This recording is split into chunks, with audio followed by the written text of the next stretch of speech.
నమస్తే, welcome to prime 9. భారత అంతరిక్ష రంగంలో వరుస విజయాలు సాధిస్తోంది.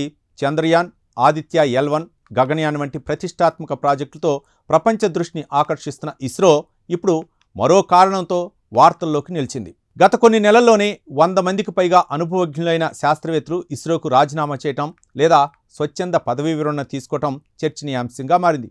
అసలు ఇస్రోలో ఏం జరుగుతోంది? శాస్త్రవేత్తలు ఎందుకు సంస్థను వీడుతున్నారు? ఇప్పుడు పూర్తి వివరాలు తెలుసుకుందాం. దేశ అంతరిక్ష పరిశోధనా సంస్థ ఇస్రో ప్రపంచ స్థాయిలో భారత ప్రతిష్టను పెంచుతున్న సంస్థగా గుర్తింపు పొందింది. అయితే ఈ విజయాల వెనుక ఉన్న అనుభవజ్ఞులైన శాస్త్రవేత్తలు ఒక్కొక్కరుగా సంస్థను వీడిపోతుండటం ఇప్పుడు ఆందోళన కలిగిస్తోంది. తాజా సమాచారం ప్రకారం గత కొన్ని నెలల్లోనే 100 మందికి పైగా సీనియర్ శాస్త్రవేత్తలు రాజీనామా చేయడం లేదా ముందస్తు పదవీ విరమణ తీసుకోవడం జరిగింది. ఈ పరిణామాన్ని కేంద్ర అంతరిక్ష శాఖ కూడా తీవ్రంగా పరిగణించింది. ముఖ్యంగా గగనయాన్ వంటి జాతీయ ప్రాధాన్యత కలిగిన ప్రాజెక్టులో పనిచేస్తున్న శాస్త్రవేత్తల రాజీనామాలను సాధారణంగా ఆమోదించవద్దని జూలై 14న ప్రత్యేక ఆదేశాలు జారీ చేసినట్లు సమాచారం. దీంతో శాస్త్రవేత్తలు ఎందుకు ఇస్రోను విడిచిపెడుతున్నారన్న అంశంపై దేశవ్యాప్తంగా చర్చ మొదలైంది. నిపుణుల అభిప్రాయం ప్రకారం దీనికి ప్రధాన కారణం భారత అంతరిక్ష రంగంలో ప్రైవేటు కంపెనీల వేగవంతమైన ఎదుగుదల. 2020లో ప్రభుత్వం అంతరిక్ష రంగాన్ని ప్రైవేటు సంస్థలకు తెరలేపడంతో Skyroot Aerospace, Agnikul Cosmos, Pixxel, Bellatrix Aerospace, Dhruva space వంటి స్టార్టప్లు వేగంగా ఎదుగుతున్నాయి. ఈ సంస్థలు అత్యాధునిక సాంకేతికతతో పాటు శాస్త్రవేత్తలకు భారీ వేతనాలు, స్టాక్ ఆప్షన్లు, అలాగే మెరుగైన కెరీర్ అవకాశాలను అందిస్తున్నాయని విశ్లేషకులు చెబుతున్నారు. అంతేకాదు, ఇస్రోలో పనిచేసి పదవి విరమణ పొందిన పలువురు సీనియర్ అధికారులు ఇప్పుడు ఈ ప్రైవేటు సంస్థలకు మెంటర్లుగా లేదా వ్యవస్థాపకులుగా వ్యవహరిస్తున్నారు. దీంతో యువ శాస్త్రవేత్తలకు ప్రభుత్వ సంస్థ కంటే ప్రైవేటు రంగంలోనే వేగంగా ఎదిగే అవకాశాలు కనిపిస్తున్నాయని చెబుతున్నారు.